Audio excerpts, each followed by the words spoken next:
Okay, so good morning, everyone. This is Samadhya from VBind Education Technologies, Mumbai. As you know, VBind brings industry experts live into your classrooms. And for today's session on data science, we have got Mr. Jacob Joseph as the master for today.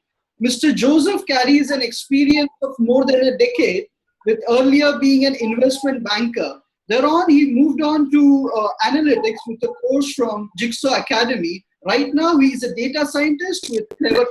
So without any further delay, I invite Mr. Jacob Joseph to take over. So are you able to hear me? Yeah, absolutely. So I just update on the list of colleges online with us. We have got Amrita School of Engineering. We have got Bangalore Institute of Management Studies. We have got Indian Academy Degree College. And we've also got Sheshadipuram College. Okay, great. Am I audible? Yes, sir, you are audible. Perfect. So let's begin with the presentation. Sure. Good morning, friends. I am Jacob Joseph from CleverTap. We are an app engagement and analytics platform.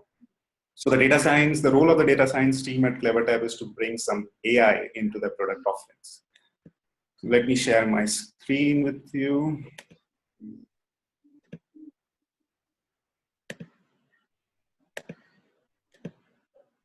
Okay, so let me begin with a famous quote by Edward Deming. Edward Deming was an American engineer, a statistician, author, lecturer, management consultant.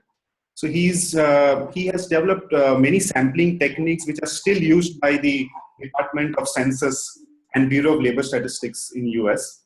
Also, he has worked closely with the industry. Not only in America, but also, in Japan, where they say that, the post-war 1950 to 1960 miracle of Japan, he had a role to play with in that too. So what did he say? He died in the year 1993. His famous quote was, "Without data, you're just another person with an opinion." But if he was alive today, he would have said, every other person has an opinion and there is lots of data. So there is an explosion of data as such. Now, if you see from the year, now this is just the data on the internet.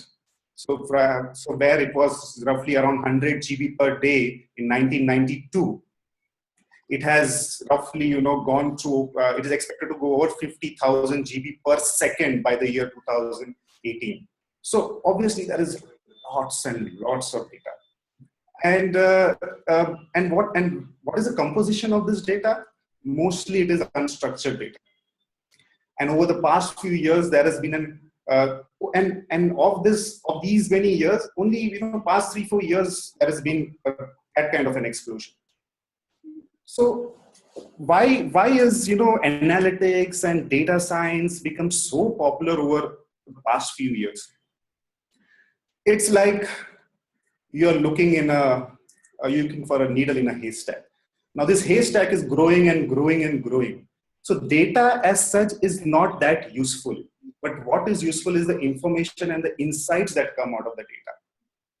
And it is becoming increasingly difficult for organizations to manage and process, filter information out of this data. That's where analytics comes into play. Analytics as such was present since the 1950s or so. I think it was UPS which first had an analytics division. But then, it was mostly till around 2000 odd, it was mostly small teams of analytics, within a company. And it was mostly, in the back door, no one mostly used to interact with them. And they used to do their work on their own, not mostly interacting with other departments.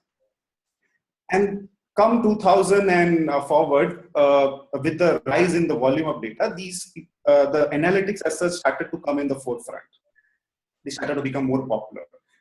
And of late, that interest has grown tremendously. Obviously, the internet companies like Googles of the world, the Amazons of the world have basically, helped spread the awareness about analytics. But then now more and more companies, not only from the internet type of companies, but also the traditional brick and mortar companies are investing more and more in analytics. Because they are not only they are not only looking at the structured data, but also they see that a lot of value in the unstructured and the semi-structured kind of data. So let's understand what is the key motive for a business. Obviously, the key motive for any business to survive and is to earn profits.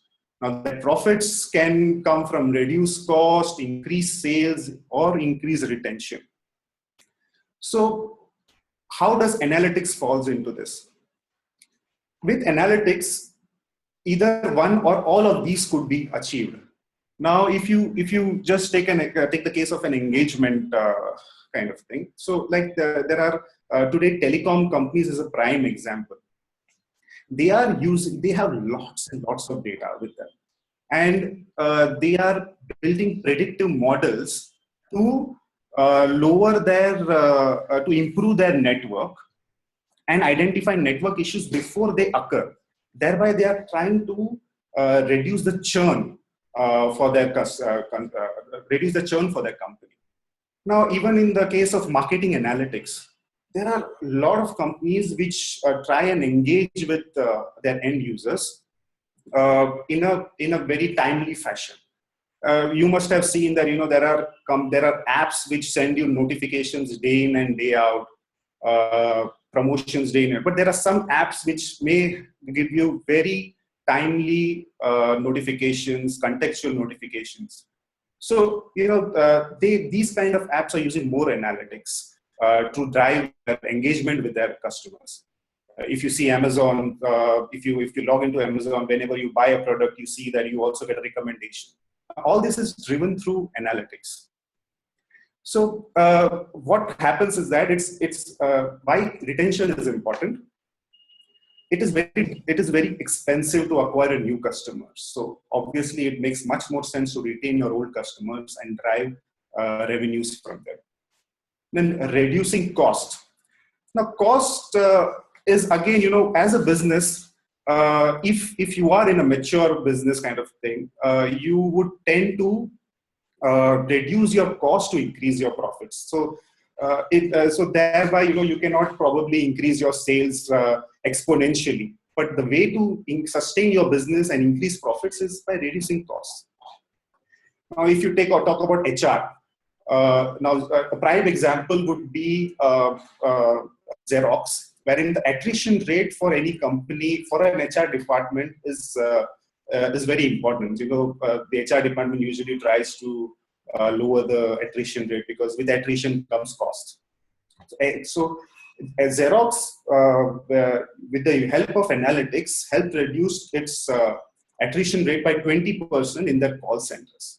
So all this was obviously, they used analytics, but there was the raw material for this was the kind of big data that, is there, the big volume of data. Now, again, any business would like to increase sales. Now, increase sales may be the sales from their current product line or maybe a new product in itself. So again, companies such as, Google of the world or Uber, companies like these are using a lot of analytics, not only to increase the revenue from their present product line, but also introduce new products. Now, if you take Uber, their products are basically built on large volumes of data. And also, they are introducing new products with the help of data science. So take, for example, the search pricing, which Uber charges. Now, it's based on the demand and supply for that specific time of the day, for that geographical area, for that weather condition, for that traffic situation. So how is this done? This is done with the help of data science. Now, take, for example, another product which is expected to launch commercially is the driverless car. It is built on a lot of, again, data science. AI, or you can call it by different names, but then to give you small statistics about the Google car, a single car is expected to generate roughly 2 petabytes of data on a yearly basis. Now, we always, hear this term, petabytes, exabytes, and whatnot. But in simple terms, a petabyte is like, if you have, say, 30 petabytes of data, which the National Security Agency of US, on a daily basis, it's basically tracks about 1.6% of the global internet traffic. That amounts, if you put that 30 petabytes of data of music and play it on your iPod or anything, it would take 60,000 years to complete if you play it continuously. And a size of 1.5 petabytes is the size of 10 billion photos on Facebook. So that's the kind of data that you're expected to generate. And businesses are making profits, are seeing value in that, and making profits out of that. So no business is just going to invest in analytics just for the heck of it, or just for the so there was a time wherein there was a lot of hype, but now businesses are realizing the potential from analytics. So now we have talked about analytics and data science, and frankly, I don't give much of a difference, with both, because anyway, now if you look at the popular Wikipedia definition of analytics or data science, what does it say? It says that analytics is the discovery, interpretation, and communication of meaningful patterns in data, whereas data science is an interdisciplinary field about processes and systems to extract knowledge or insights from data in various forms, either structured or unstructured, which is a continuation of some of the data analysis fields such as statistics, data mining, and predictive analysis. There's a lot of words. But actually, what is a common theme in all this? I've put out in bold. It's a meaningful patterns and some knowledge or insights. So this knowledge or insights comes from the meaningful patterns in data. Data obviously is a raw material, but as with any raw material, it's of less value compared to the finished product. Now, you would appreciate that 100 grams of ruffle lace will sell for 10 rupees or more, whereas 100 grams of potato from a farmer is nothing, it's peanuts, right? So there is a lot of value in the finished product rather than just the raw material.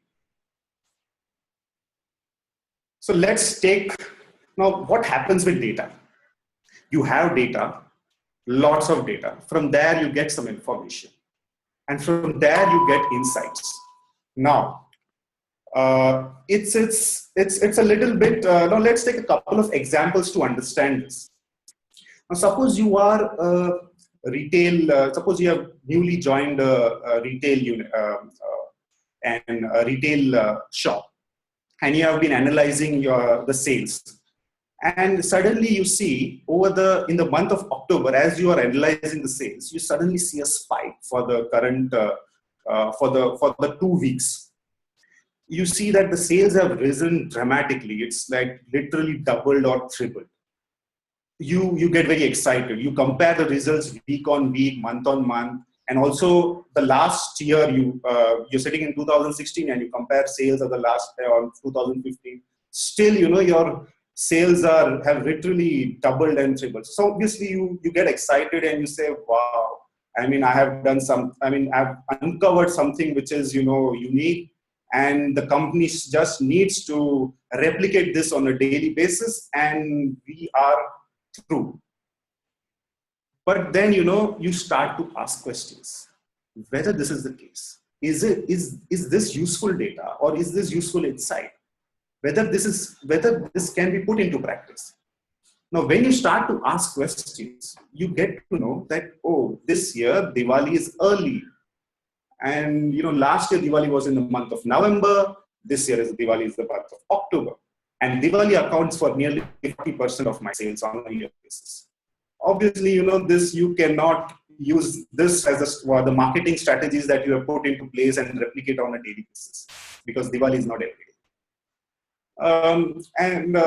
So you appreciate that it's just not the information, the insight that you got it just cannot be put into practice.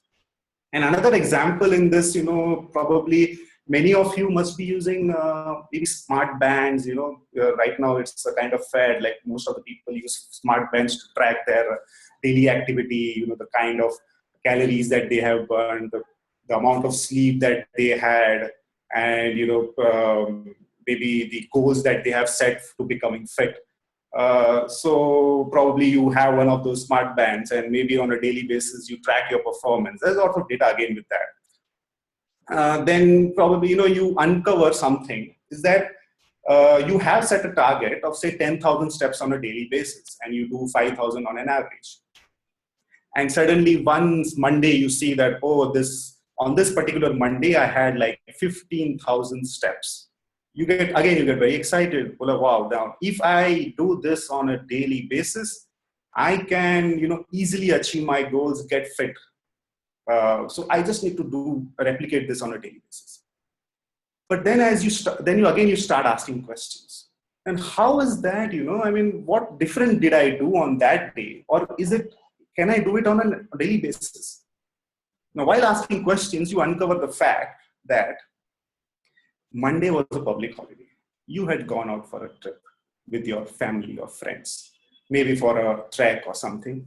And that's the reason why you were able to take those many steps and burn those many calories. But this you can't do on a daily basis. Again, you after doing all those analysis and coming out with the insights, this again cannot be put into practice. Which now that leads us to another thing. The insights that you uncover is of no use unless it is actionable. You have to go from insights to actionable insights. So the actionable insight sits on the top of the pyramid, and probably the size of that triangle is even smaller than what I have depicted. So it's mostly like searching for a needle in a haystack. And how are you able to get to that actionable insights? With the power of question. The answers, the quality of the answers will depend upon the quality of the questions. So as long as you ask the right question, there is a high probability that you might get a right answer. So let's understand the power of question with the help of another example. Now, this is a famous discovery which was made in the year around 2012, which is commonly referred to as the Higgs-Boson particle discovery project. Now, Higgs-Boson also referred to as the God particle.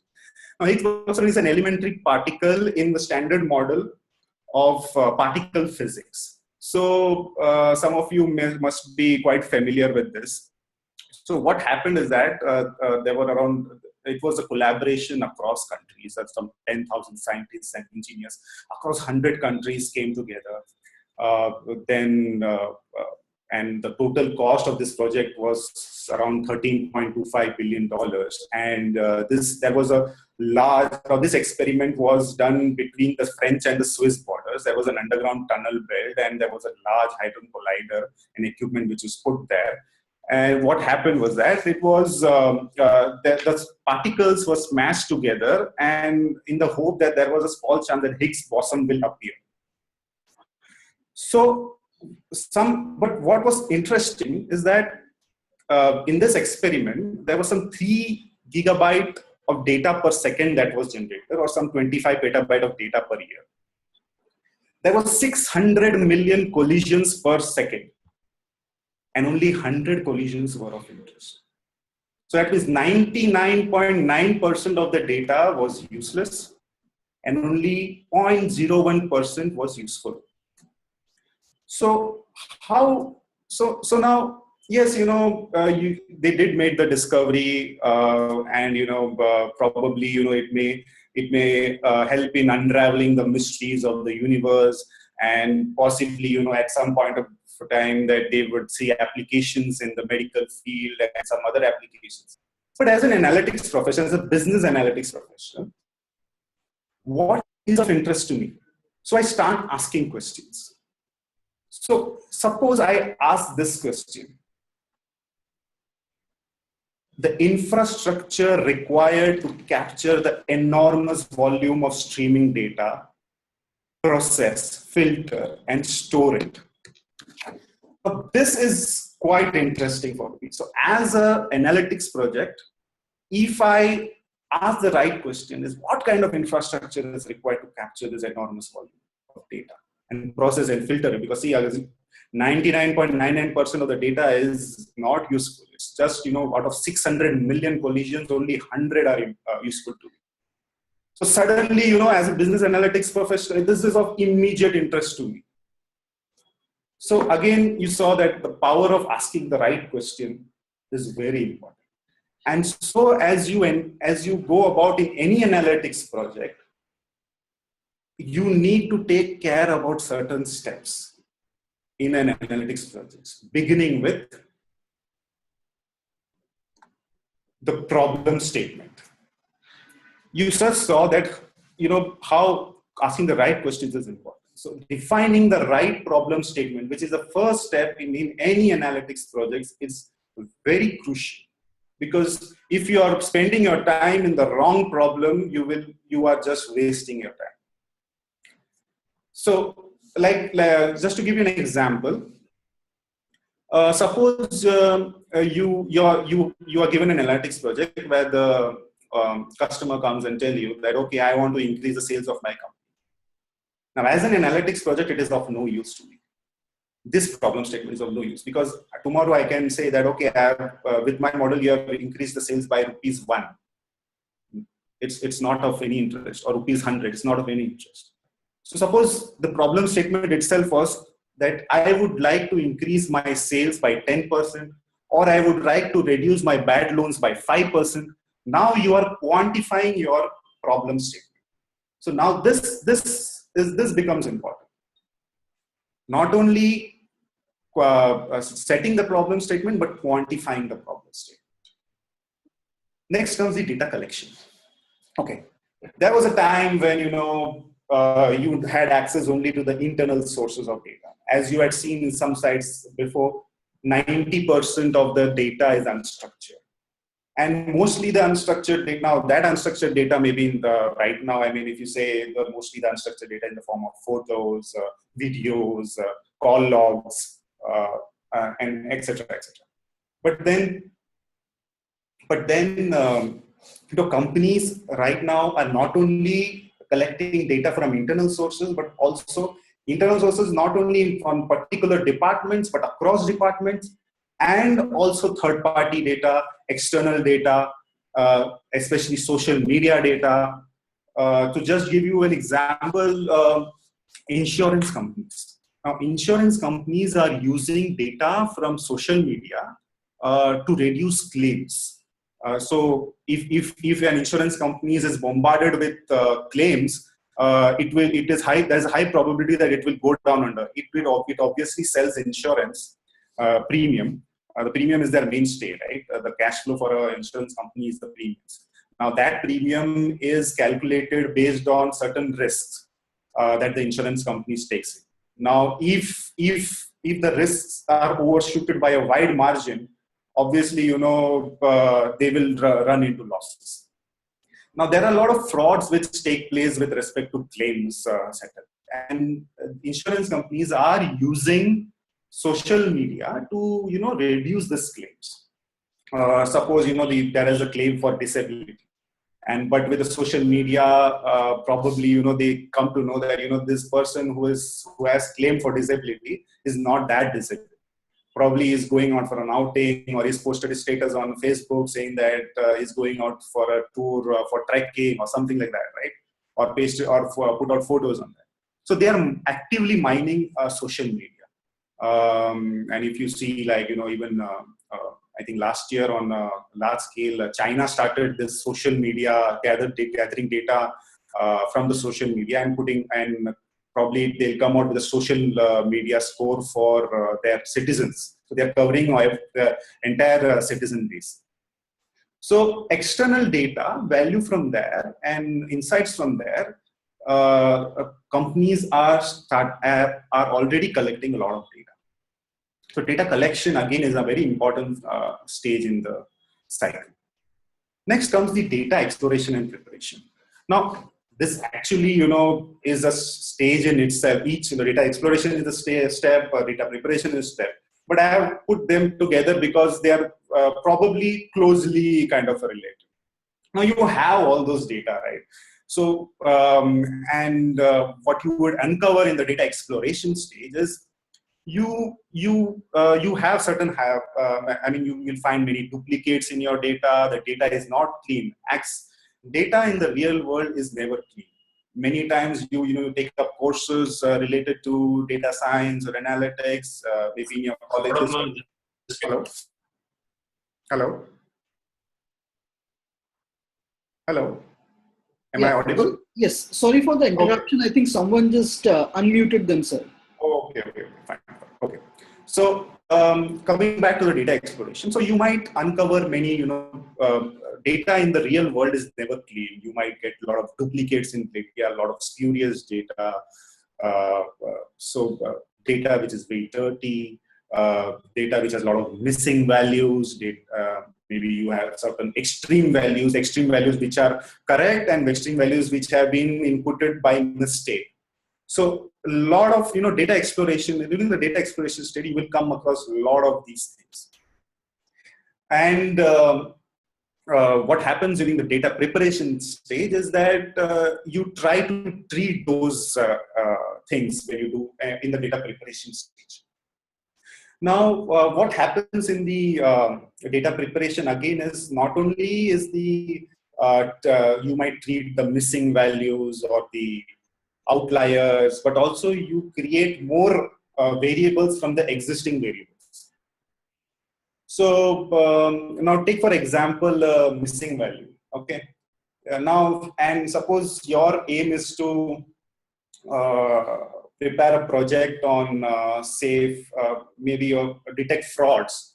Now frauds in the real world would be just a small percentage of the entire data. Suppose there are 100 observations that you get, and out of that 100 observation, maybe just one may be a fraud, maybe 1%. Now, if you just take, now if I just increase the number to say 1,000 observation, out of 1,000, maybe just 10 observations are missing, and probably in those, so you have a dependent variable called fraud, and you have some independent variables which might help to detect that fraud. And out of those independent variables, out of the 10 frauds that you got, probably 3 are missing among the data that you have got. So 3 out of 1,000 is less than 1%. So you said, okay, why? I mean, this missing value, I don't need to take care, is less than 1% of the data. But if you take as a percentage of the fraud, then that's 30%. Then you cannot ignore those missing values. If you're doing that, then you're doing at your own risk. So you might have to go back to the data collection stage and probably sell to your customer that, okay, now I need this missing value, please help me get those. But if it is not possible, then you try to infer those missing values. So the data preparation stage is obviously, you try to infer those things, you try to treat for the missing values, outliers, and then also you try to create more variables. Now, suppose you have, to give you a simple example, suppose you have a data set which contains the birth dates of birth dates, but then as such, birth dates are not useful. What is useful is the age of the customers derived from the birth dates. So that becomes useful. So a lot of the data preparation is also very important. And during the data exploration and preparation, you will tend to, then form hypotheses about your model. So like in case of, now suppose you are said that, okay, you would try to target customers who are likely to probably transact as an e-commerce app. So then, probably you see that, okay, customers who are in you do some exploration and you see that, okay, customers who are in the age group of 20 to 30 are seeing more transactions compared to the other age groups. So obviously, the age group becomes a kind of an important variable for you. So you are able to you are able to form certain hypotheses about your model from this stage. So once you have all the data exploration and preparation stage complete, then what you do? Now comes the stage where all majority of the candidates who choose a profession in data science are interested in. That's predictive modeling. So understand, predictive modeling is just a part of the entire analytics project. It's an important part, and but not the only part. So I have seen, some enthusiasts who are doing data science for the first time. They get excited, and they get whatever data they get, and they just put it into and use some predictive. They have some favorite modeling techniques, and they use the data and just put it into a predictive modeling technique, and they think that they'll get the result out of it, and just try to tweak the parameters of and do some jugglery with the technique and hope to get results. So that's not how an analytics project is done. You will, when you do it practically, you will find that more than 70% of 70 to 80% of your time is spent on stages of an analytics project prior to predictive modeling. Okay, so now again, never fall. One of the fundamental rules in when you do predictive modeling is never fall in love with your modeling techniques.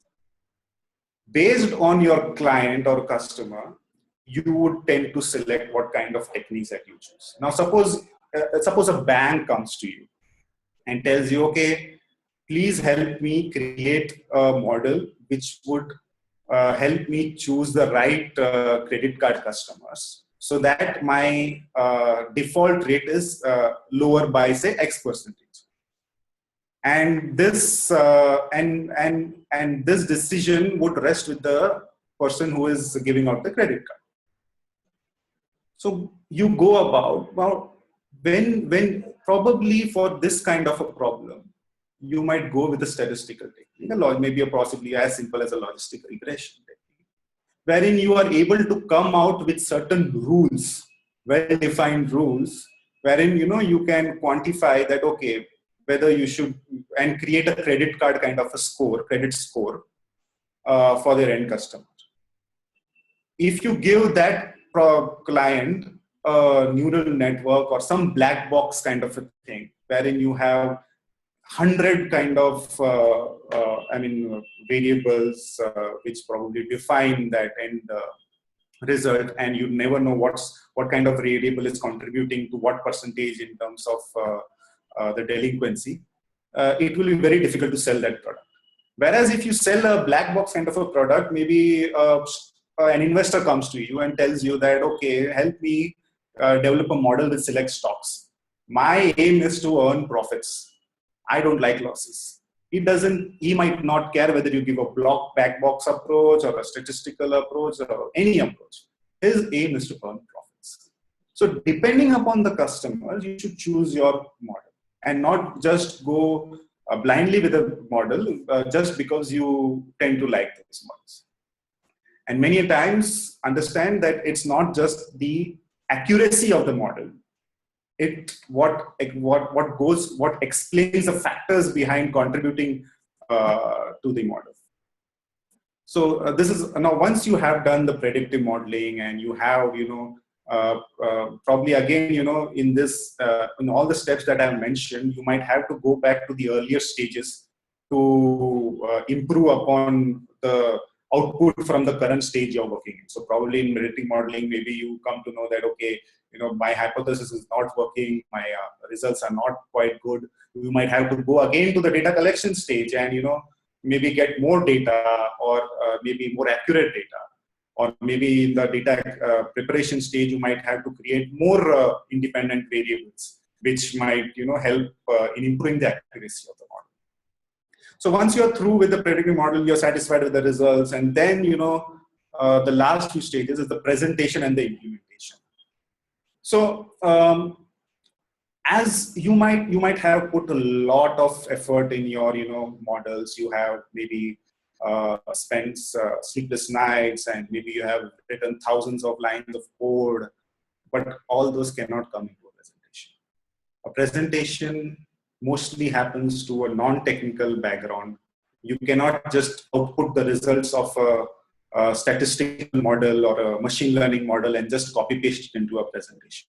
You need to be a storyteller. You need to tell what is the actionable insights out of your model. Convert your model output, a statistical language or a machine learning language, to simple English. So presentation, you need to be a good storyteller at the end of the day. Implementation. Now there might be scope wherein your scope of a service might end with the presentation. But then there may be cases where you will require also to implement those projects. Now, implementation, again, there are a lot of difficulties in implementation. Probably, while implementation, you might come to know that your entire model is not working because the time where you created the model and the time where you are implementing it, the circumstances have itself changed. The environment has changed. So again, you'll have to, rework your models and then be flexible enough to adjust according to the environment. So this is a gist of what is the kind of steps and the approach you should take for an analytics project. So now let's come to understand what is the kind of prospects that a professional can look out for in the analytics stream.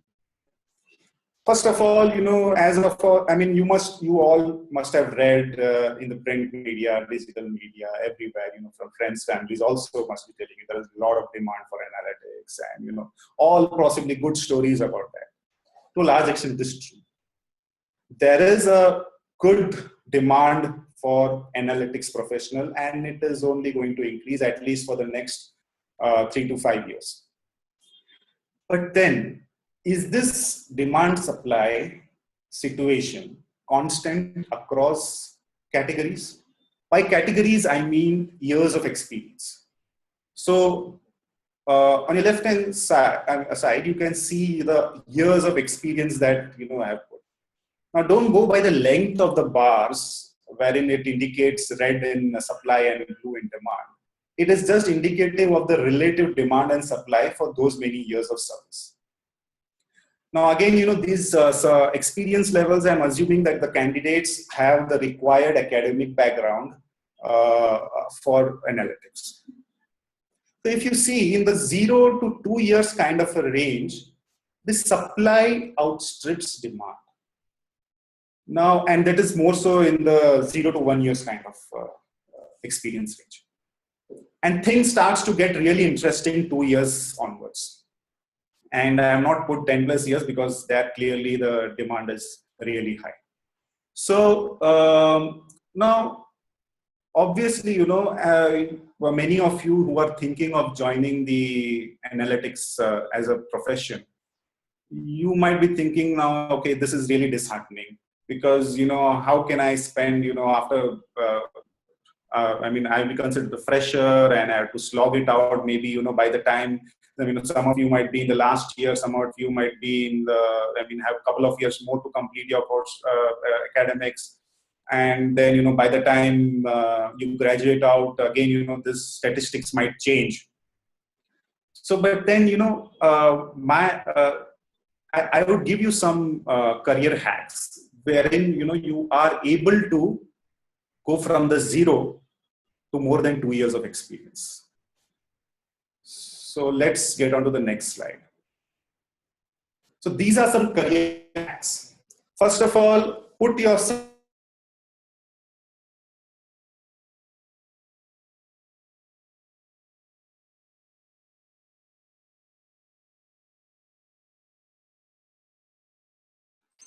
Hello, Mr. Jacob.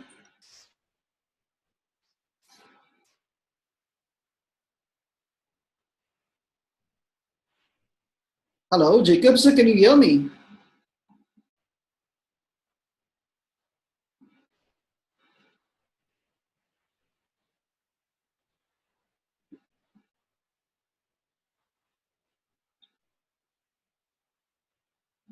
Colleges, I'm so sorry for the delay and the technical error. Mr. Jacob will be with us in a few minutes.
Students from Amrita School of Engineering, do we have any professor from Amrita School? The session isn't over. We are having a technical error and Mr. Jacob is joining us right now. I am from Amrita School of Engineering. Yes, sir. Can you hear me? Yes.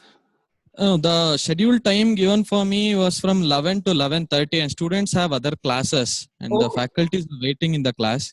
So it's already 15 minutes delayed. So it's 11:45 now, 11:50 as of now. Okay, no worries. I have to send the students for class. So I'm sorry for that.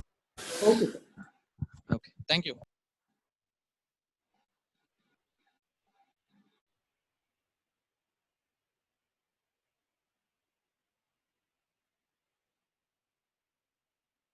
Hello. Yes, sir. Okay. So, are you able to hear me? Yes, we are able to hear you. Okay, fine. So, where was I? I mean, where did you lose me? It was on career hacks. You just changed the slide and we lost. Okay, fine, great. Okay, so some of the career hacks that what happens is that as an employer, you need to be job ready for your from the first day onwards, or you should adequately showcase that you are job ready. So, and how do you do that? You need to practice. You need to practice data science projects on data science. But then, how do you? There's some interference.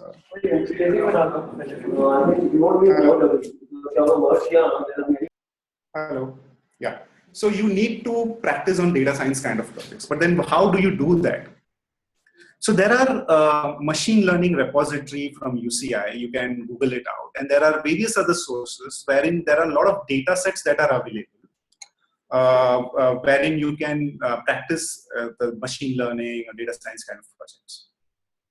So once you you take out certain data and you start practicing it, you should use in engineering. Most of the engineering, there are engineering students over here, and they should be familiar with GitHub. So you should put out your code and your projects on GitHub. So and sorry to interrupt you. Yeah. So we're not able to see your screen, sir. Sorry. Okay.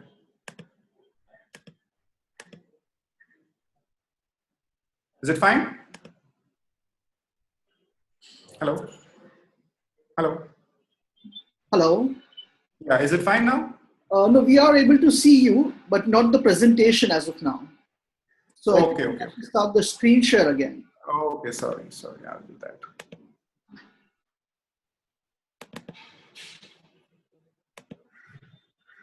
Yes, it is up now. Okay. Thank you. Thanks.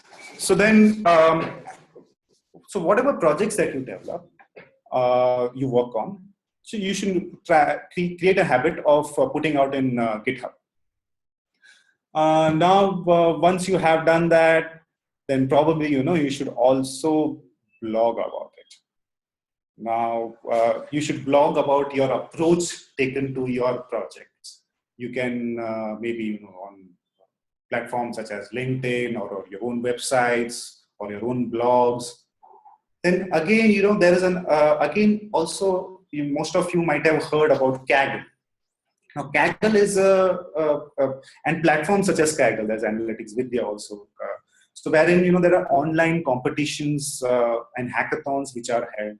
And there are also offline hackathons which are held right now. There are many cities wherein, they, especially, Bangalore, Mumbai, Delhi, where hackathons are held offline. So what happens is that you get in all these cases, you are able to practice on real business data sets, which is very important.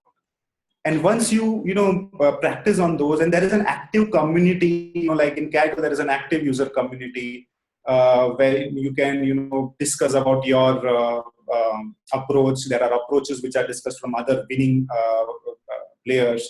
So you get to know about a lot of cutting edge kind of models or techniques used by them. Also, you need to, once you do that, an important aspect is blogging. So never, always blog about your projects, maybe your competitions, the approach that you have taken, and put it out for the world to see. So there was a time, in wherein your resume, the X factor would be, the number of the extracurricular activities you have participated, the college events that you have managed, and all those stuff, or some trophies that you have won. But right now, the X factors are how many, what is your Kaggle rank, what is the kind of articles you have put out. I mean, those are that X factor which could take you from level X to level Y. So so as an employer, I can directly go to your GitHub account or look at your the competitions that you have participated in Kaggle, or look at your blogs, what kind of projects, what kind of approaches you have taken, or maybe you might choose to write about an article about some maybe modeling techniques in data science, or from the practical aspect. So yes, then he would be convinced, with the yes, now this guy doesn't seem to be a fresher, but yes, he can be put on the job, and he can start contributing towards a project from day one itself. So well, with this, I come to the end of this webinar. I would like to leave you with this thought and say that let data in your set change your mindset. Thank you. So let's now open for questions. Thank you, sir. Yeah. So we already have one question on the chat box from D.Y. Patil, Pune. Okay. Thanks. So I guess you'll have to stop your screen share, and you'll have the chat box on your screen. One second.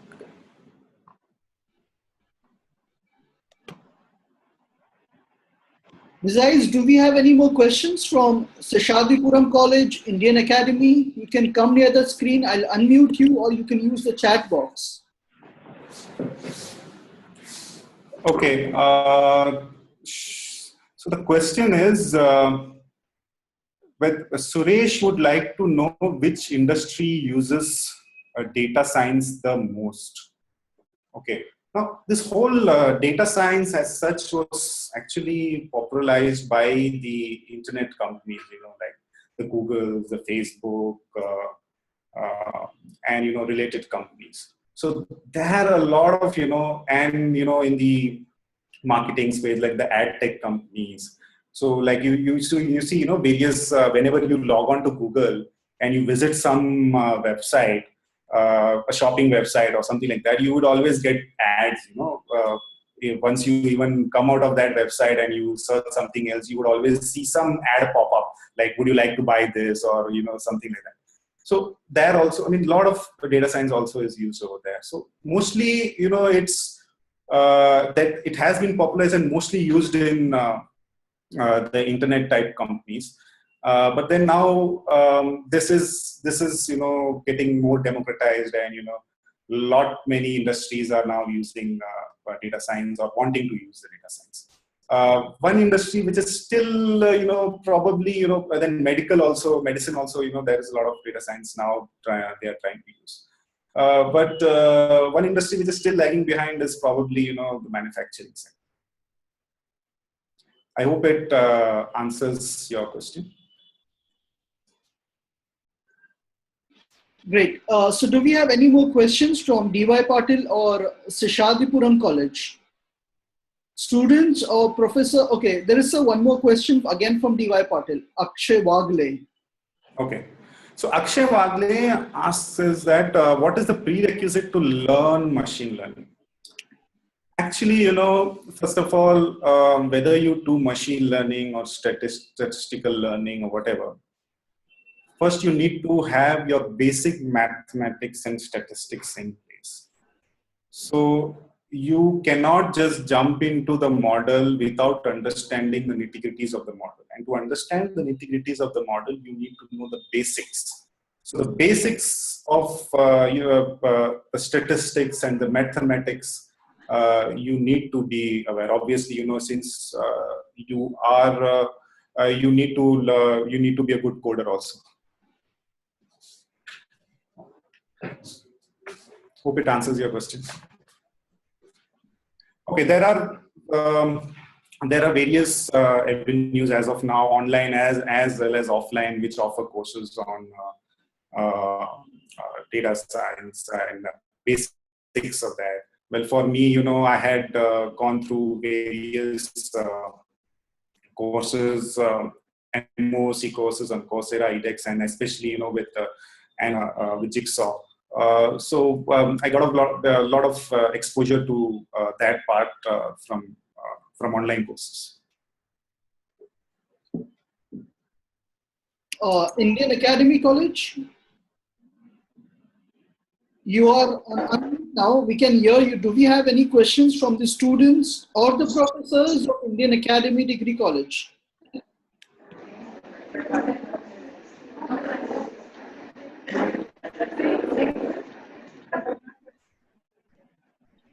Madam, do we have any questions from your college? Questions. You have a question? Yeah, we have one question. Please go ahead.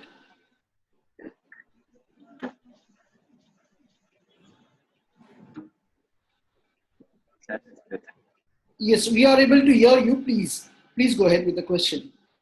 We are able to hear you.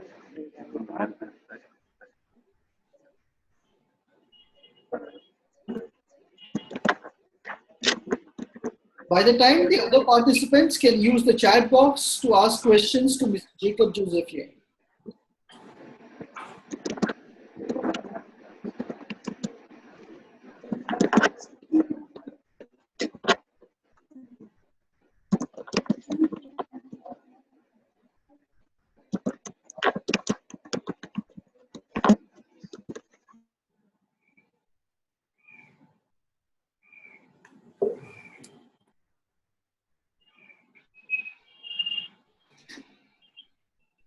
I guess they are sending the questions directly to me. Indian Academy Degree College, I've got your question. So I'm just copy pasting it on your screen. Okay. So the question is that I wish to write a research paper on data science in the education sector. Kindly suggest some references for the same. Okay. I don't have a straight answer to that as of now. If there's something, I'll get back to you on this. Offhand, I don't recollect anything.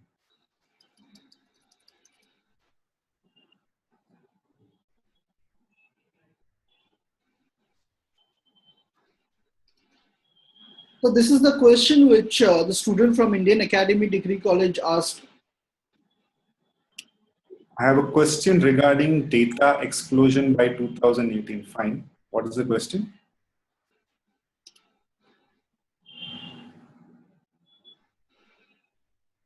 Okay. I think there's some repeats. Yes.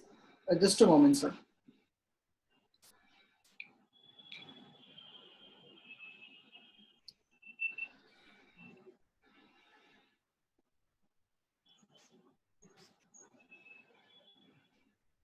Are you able to see the question? Yeah. Okay. So the question is, what about scientists working on quantum computation? Opinion on quantum computation and data explosion. Okay. Okay, so I think, that's a different topic altogether. So let's stick with the data science aspect of things, wherein, related to analytics. Quantum computing is a different topic altogether. Obviously, these things will make life easy for to maybe process data to a large extent. But then, analytics as such, it will basically, as such, explode. The data is going to, explode, is only going to increase exponentially. And quantum computing will help to, possibly process and filter and, do all those things in a efficient manner. But then analytics as such but obviously, driving actionable insights out of whatever data that you get, it's the role of an analytics professional. So, fine, these things only will help the life of an analytics professional.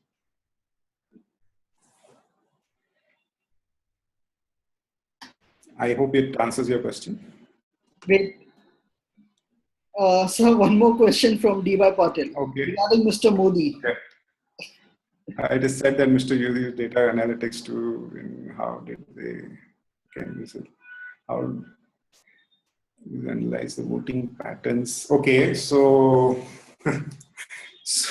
the basic question is, can predictive modeling be used to analyze voting patterns in a particular? As long as you have sufficient data, or you experiment and maybe you survey and you do some good surveys and get good qualitative data and quantitative data, then you can analyze, voting patterns and all this stuff. So obviously, not only in India, but overseas also, like Obama used a lot of analytics to drive his own campaign in the US presidential election. And obviously, BJP has a very active IT cell which uses a lot of analytics. So yes, it can be used, provided, ultimately the raw material for any analytics project is the data. So as long as you have a good raw material, you can hope to turn it around and get good insights. Hope I answered your question. D.Y. Patel, I hope that was the question from your side. So I think that is all from the student side. And if at all the students would want to get in touch with you for any further questions, would you be available on Twitter or on any other medium? Sure. My Twitter ID is, I'm just putting it on the chat box. Okay. And LinkedIn is already on your website on the VBand. So you can just connect me on LinkedIn or maybe on Twitter. Okay, students can just note down the Twitter handle, while the LinkedIn ID is on our website. Okay. So thank you so much for delivering this masterclass. And going by the flow of questions, I think the students very well understood what kind of field data analytics is about. So thank you. Okay, thanks for having me here. I hope students do benefit from this webinar. Great, so we really appreciate your time and effort, sir. Thank you so much.